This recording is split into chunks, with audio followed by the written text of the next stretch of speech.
This is one case. There's no need for people to panic. There's no need for people to be alarmed. We Victorians know what to do. The 26-year-old who tested positive worked at the Grand Hyatt Hotel as part of the hotel quarantine program for the Australian Open. This is just a blip. We're going to get over it. We know how to manage it. I am in a queue, a very long queue. I got here just before 8 o'clock, but it's still over a 3-hour wait. I feel furious and angry that some quarterwit thinks that it's appropriate to run the risk of having this Australian Open. And I really would like to know who we hold accountable, because this was always going to happen. Staging the Grand Slam event is worth almost $400 million to the city's economy.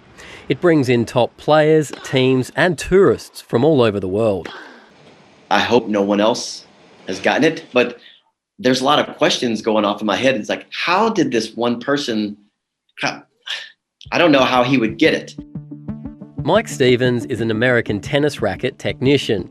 He's one of 500 people considered a casual contact of the positive case, who now has to self-isolate. You guys are taking these great steps because one person has tested positive. I think that's a beautiful approach to controlling this pandemic. So now it's my job, isolate, test, and wait. I'm not going to complain if I have to do a 2-week quarantine somewhere else. It's not about me. I've got elderly, my mum's incredibly sick. If she gets COVID, then, do you know what I mean? There's too much risk in all this. It's incidents like these that stir debate over if holding major international events in Australia is worth the risk, at a time highly infectious strains of coronavirus are spreading abroad. We'd all like to go to the Open. I understand that. People want to do it. And they want to see it, as they should.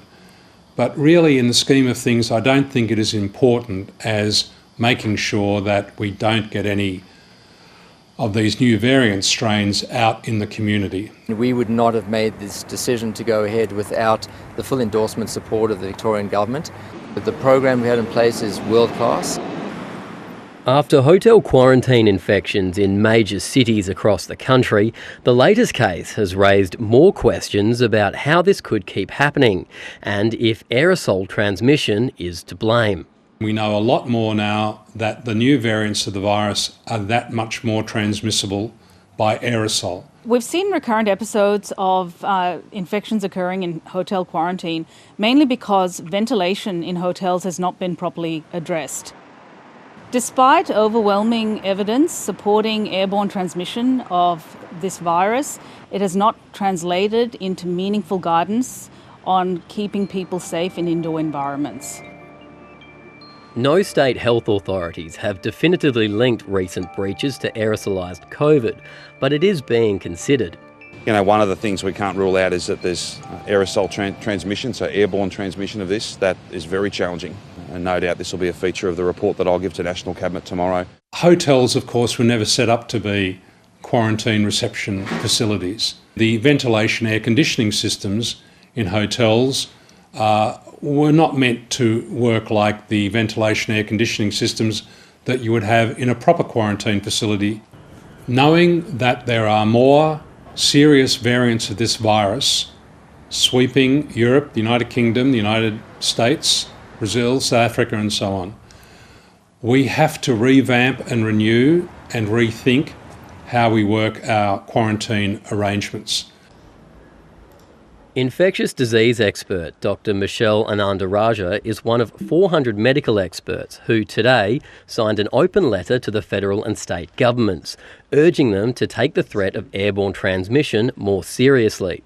The letter, endorsed by the Australian Medical Association, also calls for improved ventilation in indoor areas where COVID-19 patients are being cared for. And I think strong consideration now needs to be given to building, a purpose-built facility which has great ventilation, much like the Howard Springs facility, perhaps on the outskirts of Melbourne. It shouldn't be that difficult for us to be looking at this because there's just far too much at stake.